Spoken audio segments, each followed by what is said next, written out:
Alô, alô, opa! Cheguei, hein? Tô aqui, Paulinho Boa Pessoa. A mão tá estendida, o coração tá escancarado.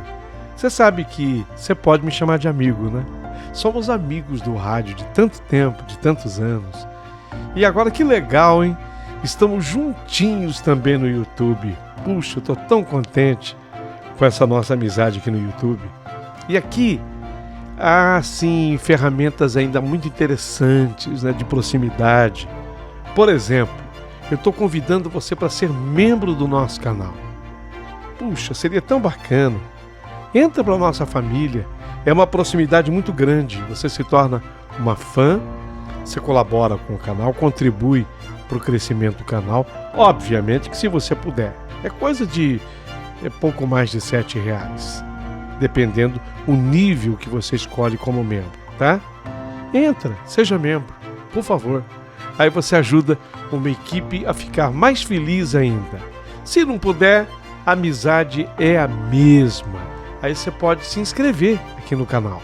Aliás, se inscreva de qualquer forma. Isso ajuda muito. Outra coisa que o YouTube adora é aquele joinha que você dá, aquele positivo. Fortalece o canal e faz com que sejamos mais propagados pelo YouTube. Fortalece demais. Aí a gente começa a receber mais cartas, mais histórias. E o canal vai se tornando interessante.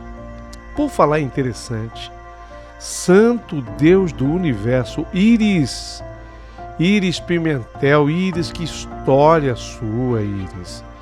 Fiquei apaixonado pela tua história, achei linda. Tá tudo pronto, vou contar. É uma história onde tem um mistério, onde há o sobrenatural, sem dúvida, viu, Iris? Se enquadra perfeitamente na nossa história da meia-noite. Então, isso posto, Iris, chegou o seu momento, chegou a sua vez. Vamos à sua história. Meu querido amigo Paulinho Boa Pessoa, meu nome é Iris Pimentel. E hoje eu quero te contar a minha história, aliás, a mais impressionante que pôde acontecer em toda a minha vida. Primeiro, eu quero contar sobre o pontilhão do vô Fonsim. Explico. O meu avô se chamava Afonso, mas devido aos hábitos do interior, esse Brasilzão é imenso, né? E aqui no sul, então, a gente tem costumes assim muito próprios do sul. Então ele virou o vô Fonsim, devido aos hábitos do interior. Ninguém o chamava de Afonso, Fonsim. E sim, de Fonsim ele era chamado. Para nós, os seus netos, então ele virou vô Fonsim. Mas agora que vocês têm explicação sobre o nome dele, eu quero explicar como foi que surgiu o pontilhão do vô Fonsim. Bem, aí é uma parte muito triste da história.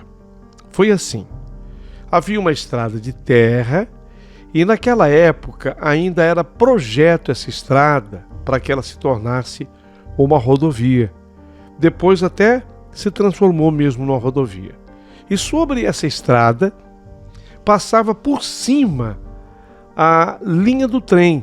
Tecnicamente, essas passagens são chamadas de pontes, túneis, mas o nome técnico mesmo é passagem desnivelada. A passagem desnivelada, ela é por baixo ou por cima. E a passagem de nível, essa é mais conhecida ainda, é quando ela cruza.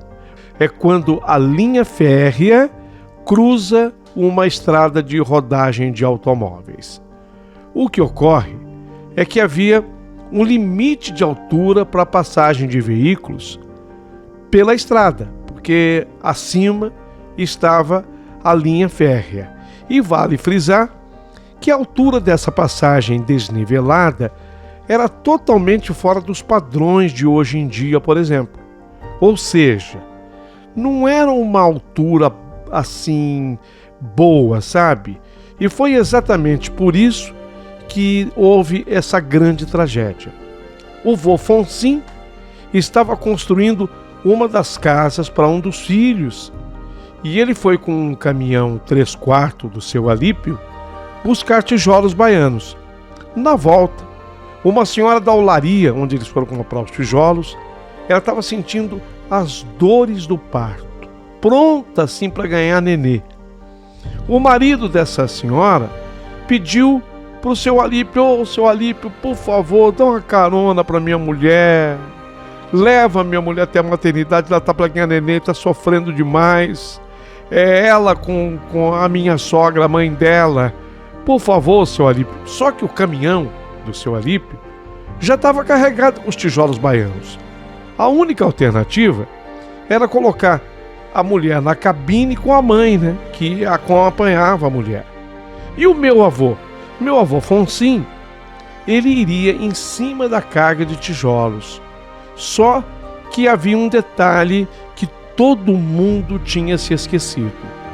A carga de tijolos estava praticamente na altura limite da passagem sob o pontilhão de trem.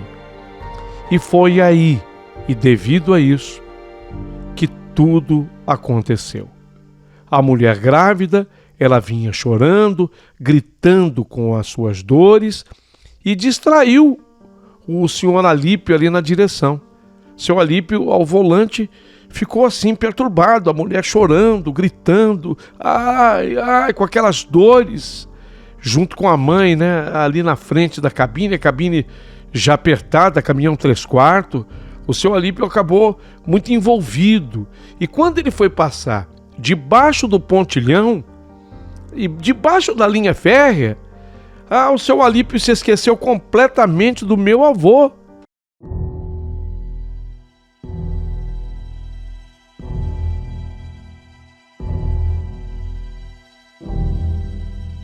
Que vinha em cima da carga de tijolos.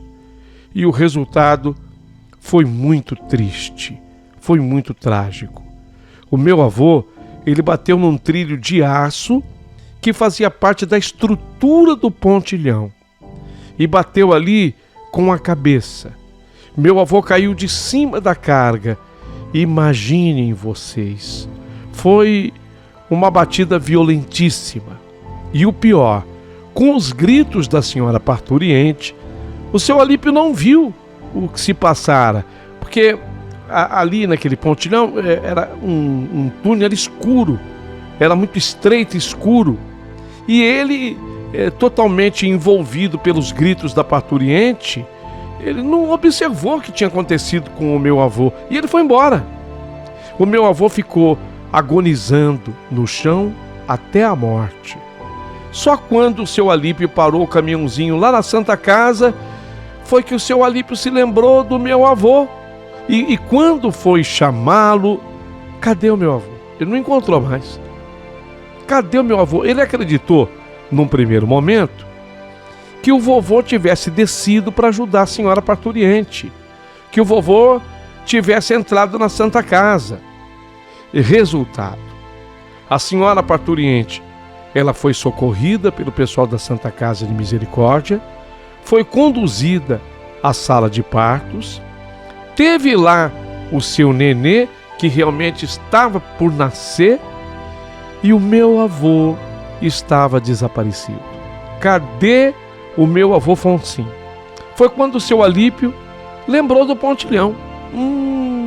Meu Deus do céu! O seu Alípio lembrou do pontilhão. E ele se lembra também de ter escutado um barulho, alguma coisa, sabe? Veio à mente do senhor Alípio e nessa hora o seu Alípio sentiu aquele solavanco no coração, aquele arrepio que tomou conta do corpo dele. Ele se lembrou: ai meu Deus do céu, meu Deus, eu acho que o Fonsim, ele caiu no pontilhão. Ele imaginou o que poderia ter acontecido. E era exatamente o que tinha acontecido. Ele voltou ao lugar e quando lá chegou, já encontrou bastante gente, os populares, ao redor já do corpo do meu avô, que jazia sem vida. Seu Alípio ficou louco. Ele ficou doido. Ele estava fazendo uma caridade para aquela senhora parturiente e na caridade ele causou uma tragédia na vida de um grande amigo. Seu Alípio ficou tão mal, mas tão mal, que naquele dia mesmo ele jurou que jamais pegaria qualquer veículo para dirigir. Eu nunca mais vou colocar minha mão numa direção. Eu nunca mais vou dirigir nenhum veículo.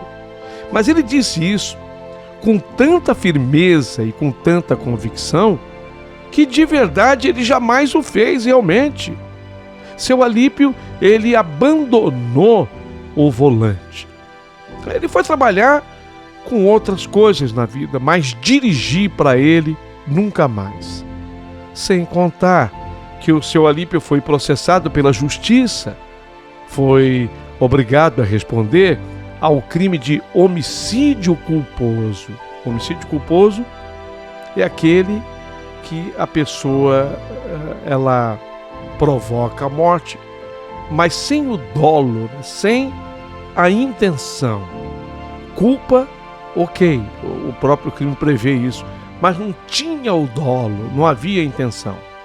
A minha família mesmo foi testemunhar a favor do senhor Alípio. Sabia que ele não tinha tido a intenção de causar o que causou.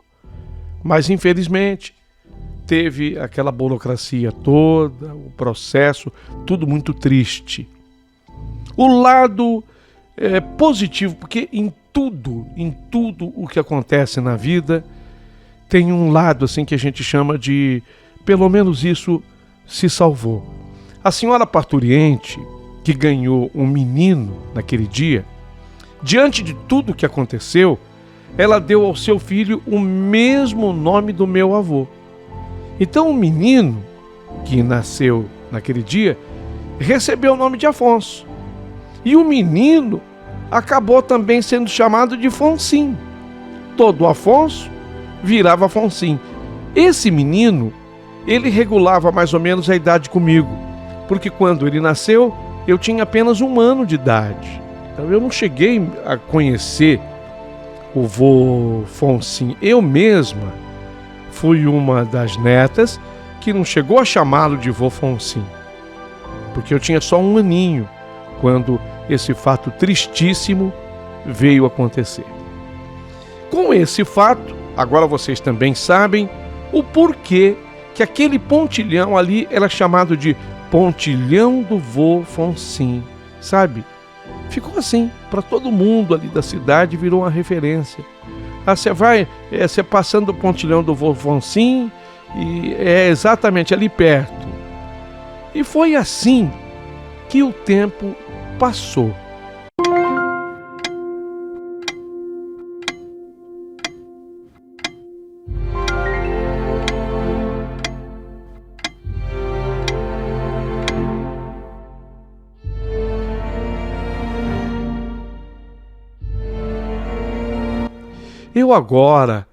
Eu tinha chegado aos 12 anos de idade. E eu já havia me tornado mocinha. A minha primeira menstruação já tinha acontecido. Como vocês podem observar, eu era precoce em muita coisa.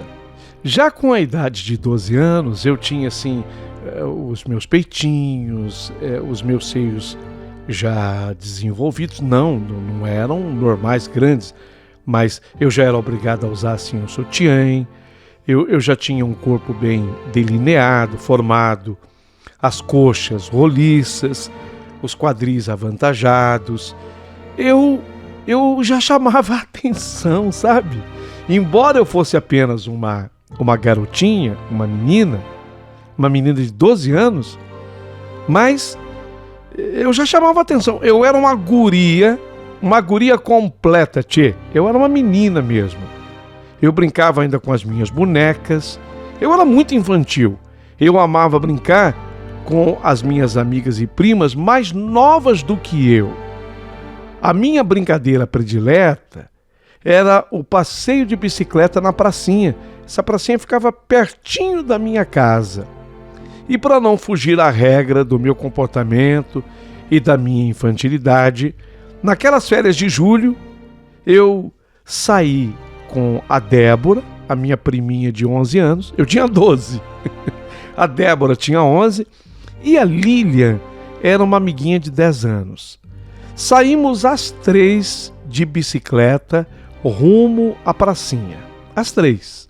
Na garupa, levávamos inocentemente bonecas, panelinhas, nada mais assim do que uma pureza realmente muito grande, uma inocência muito grande.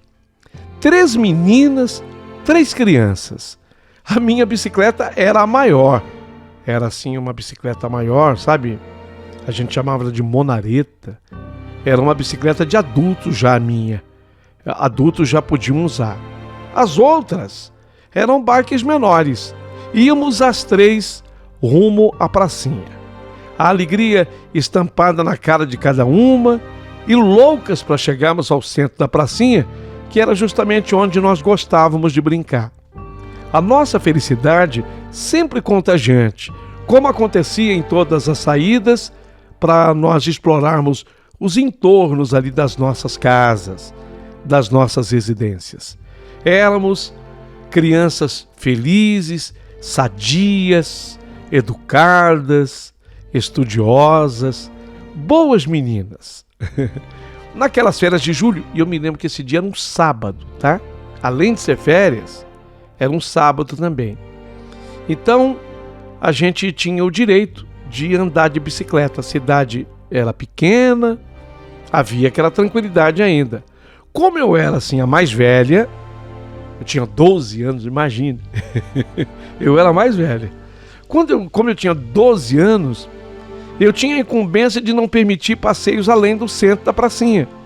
Não podia extrapolar os limites impostos pelos nossos pais.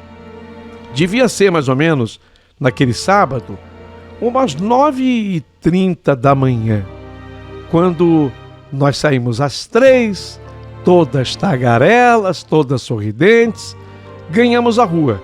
Cada qual levava um pedaço de pano para tirar a poeira do seu veículo de 2 rodas.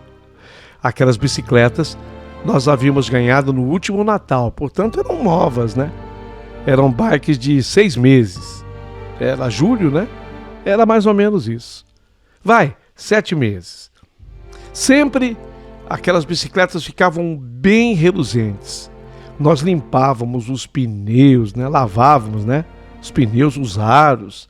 Não ficava um grãozinho agarrado naquelas preciosidades que eram as nossas bikes. Dava gosto ver o cuidado, a dedicação de cada uma de nós às nossas bicicletas, que tinham até nomes. Magrinha era da Lilian. A Magrinha era da nossa menorzinha da turma. A Lilian tinha 10 anos. A cor da Magrinha, quer dizer, a bicicleta da Lilian, era cor de rosa, a bicicleta dela, e tinha 2 faixas pretas no quadro. O selim também era preto e todo acolchoado. A da minha prima Débora, de 11 anos, tinha o nome de Tomate. Fui eu que coloquei. A sua vai se chamar Tomate, porque ela era vermelho, um vermelho bonito, sabe? Depois eu descobri que aquele vermelho era o vermelho Ferrari. Podia ter colocado o nome de Ferrari, né? Mas eu coloquei o nome de Tomate. E a Tomate tinha uma faixa preta no quadro e alguns fitilhos. Eles eram de plásticos, esses fitilhos, de diferentes cores, pendurados em ambos os guidões. Aqueles fitilhos davam uma graça, né? Porque quando ela corria um pouquinho mais com a bike, parecia que eles voavam e aumentava assim a velocidade da bike, sabe? A terceira bicicleta, a maior delas, era justamente a minha. Era linda, era simples, sabe? A minha não tinha enfeite, não. Mas ela era linda, linda, linda. Preta, dos paralamas aniquilados. E eu chamava a minha bicicleta de Apolo. Apolo era uma referência aos foguetes que tinham ido à Lua naquela corrida espacial americana, né? Os foguetes que foram à Lua eram o Apolo número 10, Apolo 11. O Apolo 11 foi o primeiro, né? Que chegou de fato ao solo lunar. O meu irmão também me ajudava, viu? Na limpeza da minha bike. da minha Polo, ele me ajudava. Esse meu irmão também, de vez em quando, passeava com a minha bike. Ele gostava também de fazer essa limpeza. Depois de toda essa preparação, eu, no comando, eu dei a palavra de ordem. Simbora, gente! Não foi bem isso que eu falei, mas para usar uma palavra em voga agora, no mesmo sentido. Simbora, gente! No final da calçada, para atravessar para a praça, tinha um semáforo que apontava exatamente o momento para a gente atravessar. Como sempre, eu ficava atenta ao relógio da igreja da pracinha. Porque quando dessem 11 horas, naquele tempo, 11 horas era o horário do almoço, sagrado horário do almoço. 11 horas, gente. Hoje em dia às 11 horas tem gente que nem tomou café da manhã ainda, né?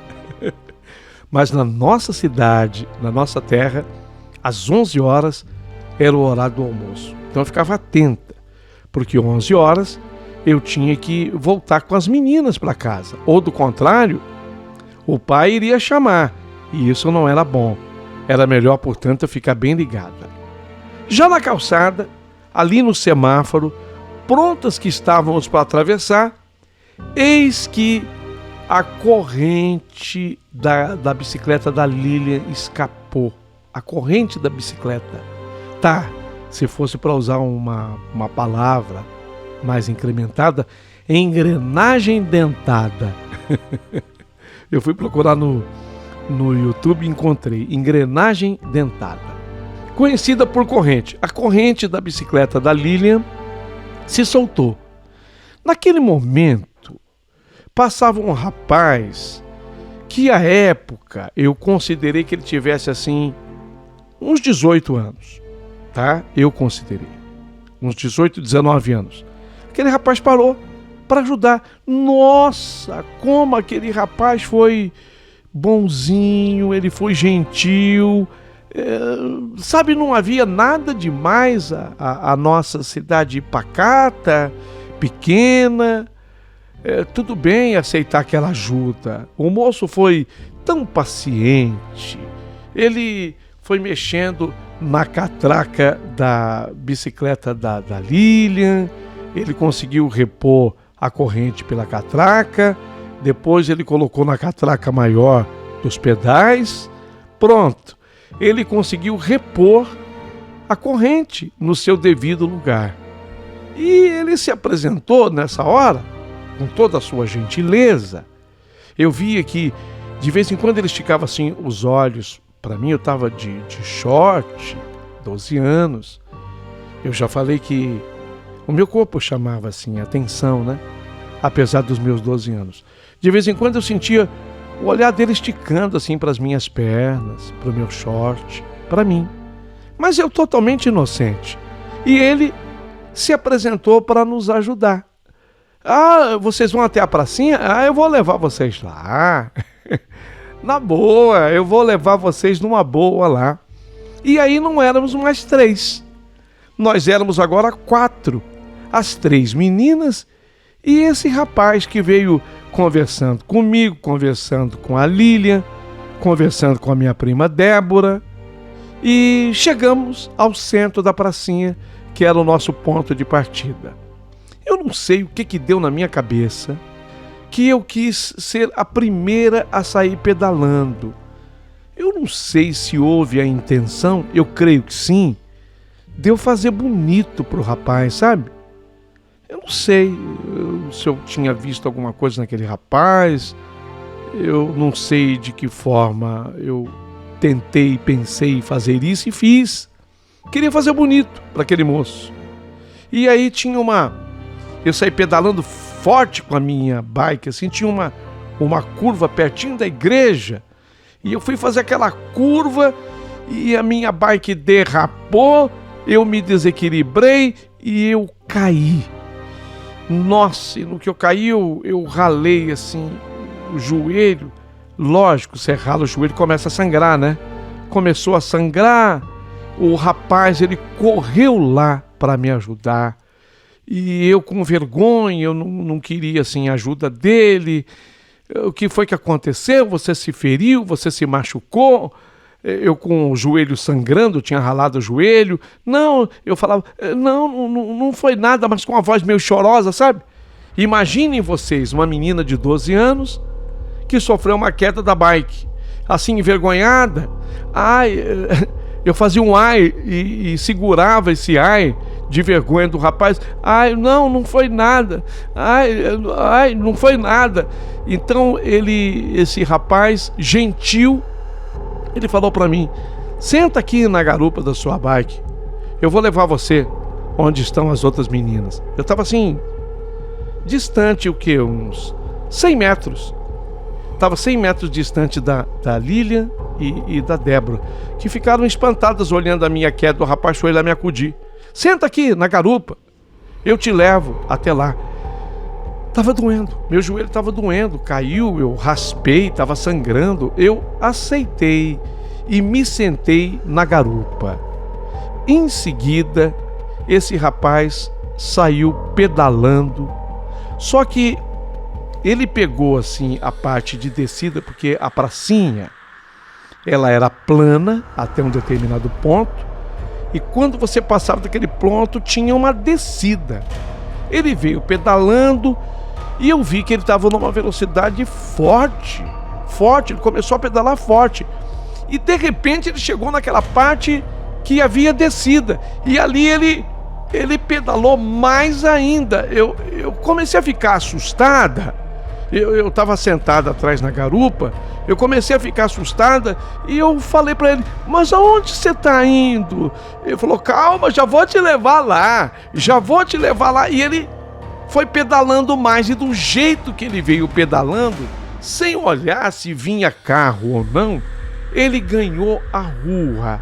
Ele saltou da pracinha para a rua, e logo após aquela rua vinha uma grande descida, que já era a saída da cidade. Gente, esse rapaz começou a pedalar numa velocidade grande, e quando eu vi que a intenção daquele rapaz, olha a minha cabecinha, 12 anos, eu tinha 12 anos, naquele momento, quando eu entendi que, na minha cabeça, eu entendi que ele queria roubar a bicicleta, foi que eu entendi.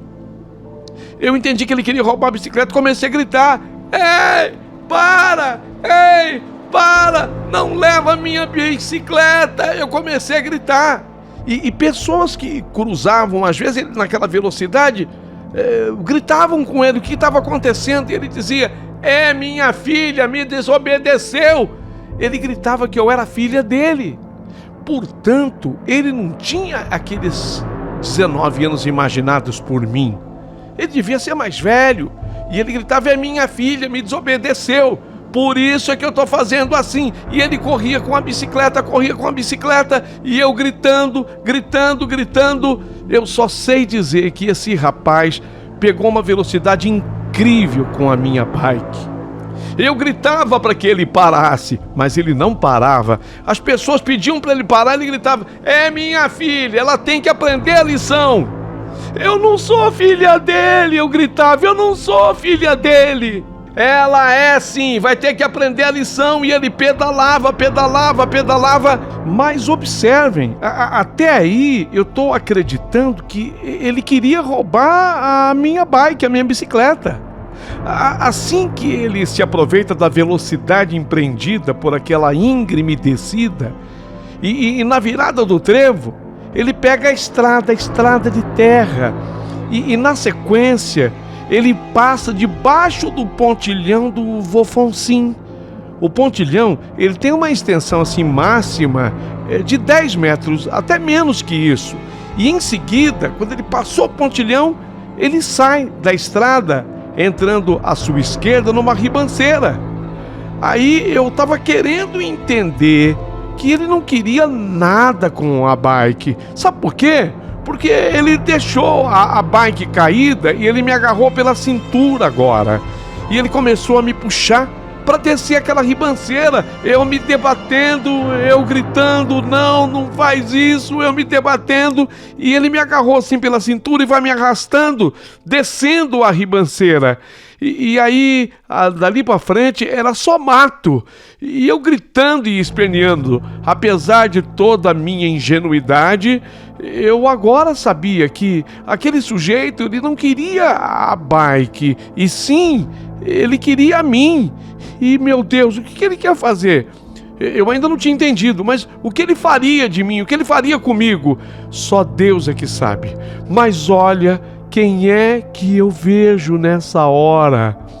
Sabe aquele menino que havia nascido no dia da tragédia com o meu avô e que recebeu como homenagem o mesmo nome do meu avô, o Afonso? Eu vi justamente ele. E no que eu vi, o menino, ele estava empinando pipa, assim, eu olhei e vi ele de relance. Eu gritei, Fonsim! Fonsim! Fonsim! Eu gritei, Fonsim! Eu gritei umas 5 vezes até ele escutar. Ele estava distraído, empinando a pipa, ele não olhava. Fonsim! Fonsim! O menino até que enfim escutou os meus gritos. E aí ele olhou na minha direção, quer dizer, na nossa direção. E quando ele olhou, ele correu para o nosso lado. E ele correu segurando aquela lata com a linha do pipa na mão. E ele não soltou seu brinquedo. Quando o rapaz viu aquele menino correndo para o lado dele, com aquela lata, aquela lata de linha na mão. Veja, era um menino de apenas 11 anos de idade, menorzinho que eu, mirradinho.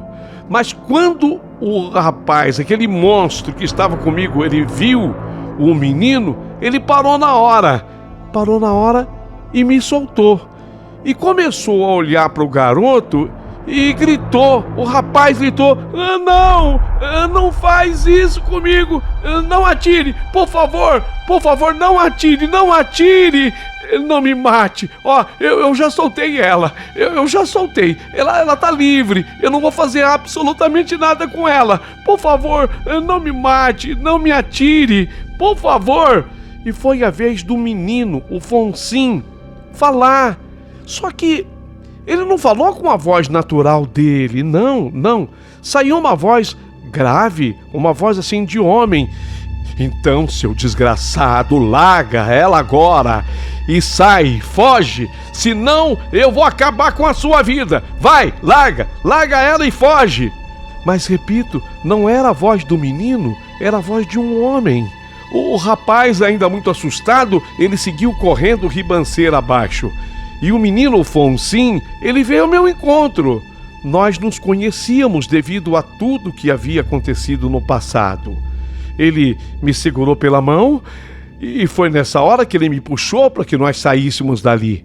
Quando eu dei uns 3 passos acima com ele, praticamente me puxando, foi que eu vi a cruz do meu avô. Aquela cruz havia sido feita ali como homenagem para o meu avô. E tinha gente que sempre vinha rezar naquela cruz. Inclusive, a mãe do menino Fonsim.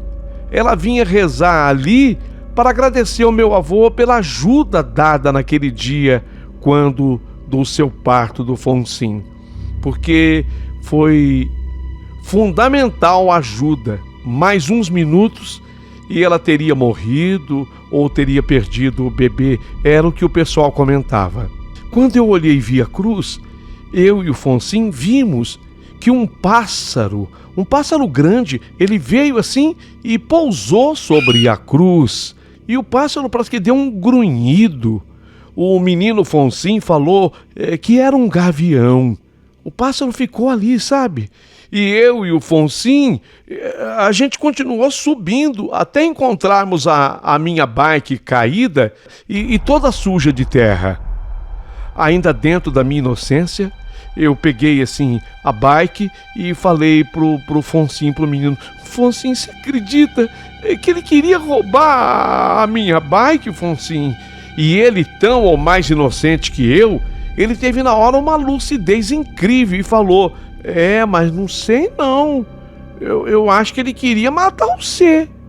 Ele deixou a bicicleta para trás e estava te arrastando. Nós ainda, com medo do rapaz voltar, chegamos novamente à estrada. foi quando vinha um carro. Eu ainda me lembro perfeitamente o carro que era. Era um DKV, carro antigo, carro cinza, um DKV. Parou. Dentro do carro havia um casal de senhores. E nós falamos para esse casal sobre o acontecido, eu e o Fonsim. Como o carro era uma perua DKV, o senhor colocou a minha bike no porta-malas da perua e seguiu me levando de volta até a pracinha perto da minha casa. Lá, a minha prima e a minha amiguinha já tinham chamado os meus pais, os pais delas estavam presentes, já tinha um monte de gente por lá. Eu fui sozinha com o casal. O menino Fonsim ficou por lá, ele estava empinando pipa e ele morava lá perto, a casa dele era perto, eles tinham mudado da olaria ali para perto. Os meus pais ficaram então neste momento sabendo de tudo, porque eu detalhei, eu contei. A polícia foi comunicada, a polícia ouviu a mim, ouviu o garoto Fonsim e foi muito eficiente, porque num espaço de 24 horas o rapaz havia sido preso. Quem era esse sujeito? Ele era um cidadão recém-chegado à cidade. Ele tinha fugido do local em que vivia por suspeita de abuso contra uma menina de 11 anos. Noutras palavras, ele era mais um monstro estuprador, mais um monstro pedófilo. Mas nós não chegamos ainda à parte mais interessante da história. Vem agora. A parte mais interessante da história foi exatamente essa. Foi quando o rapaz falou diante do delegado o que o fez parar. Perguntou o delegado para ele: Tá, e aí você parou por quê? E ele, ainda chorando, foi o velho com aquela bazuca imensa nas mãos. O velho tinha mais de 2 metros de altura e ele tinha uma bazuca que parecia atirar balas de canhão. Ele apontou aquela bazuca para mim e armou aquilo para mim e mandou eu parar. E ele me disse que me partiria em 1000 pedaços. Eu parei na hora. Foi o velho. Ele era muito grande. O velho não tá aqui não, né? O velho não tá por aqui não, né? Perguntava o rapaz, ainda com medo do velho. Eu presenciei o rapaz dizendo isso porque eu estava na outra sala da delegacia, onde esse rapaz não podia me ver, para fazer o reconhecimento do rapaz. Mas, gente, não tinha velho nenhum. Havia o menino, o Fonsim. Foi o menino Fonsim que havia salvado a minha vida. Era o que eu acreditava.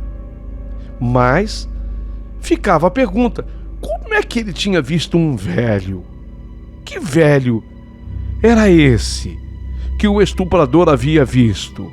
E a explicação era clara. O estuprador tinha visto o meu avô, que não tinha essa altura toda.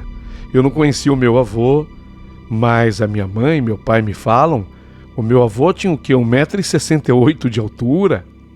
Ele era, para homem, até considerado baixo. Só que o estuprador o viu com mais de 2 metros de altura. O meu avô se transformou nesse dia. Era o Fonsim, era um menino. Foi o menino que eu vi o tempo inteiro. Foi o Fonsim, o garoto, que eu vi o tempo todo. Mas o estuprador via o meu avô. Por quê? Bem, quem sou eu para explicar? Aí são os mistérios ocultos dessa vida. Mas eu vivi de perto, na verdade, uma quase tragédia, porque aquele rapaz, sabe-se lá o que ele teria feito comigo. Provavelmente, disse o delegado para os meus pais, eu fiquei sabendo muitos anos depois, me estupraria, me mataria. Olha, foi um milagre havido na minha vida.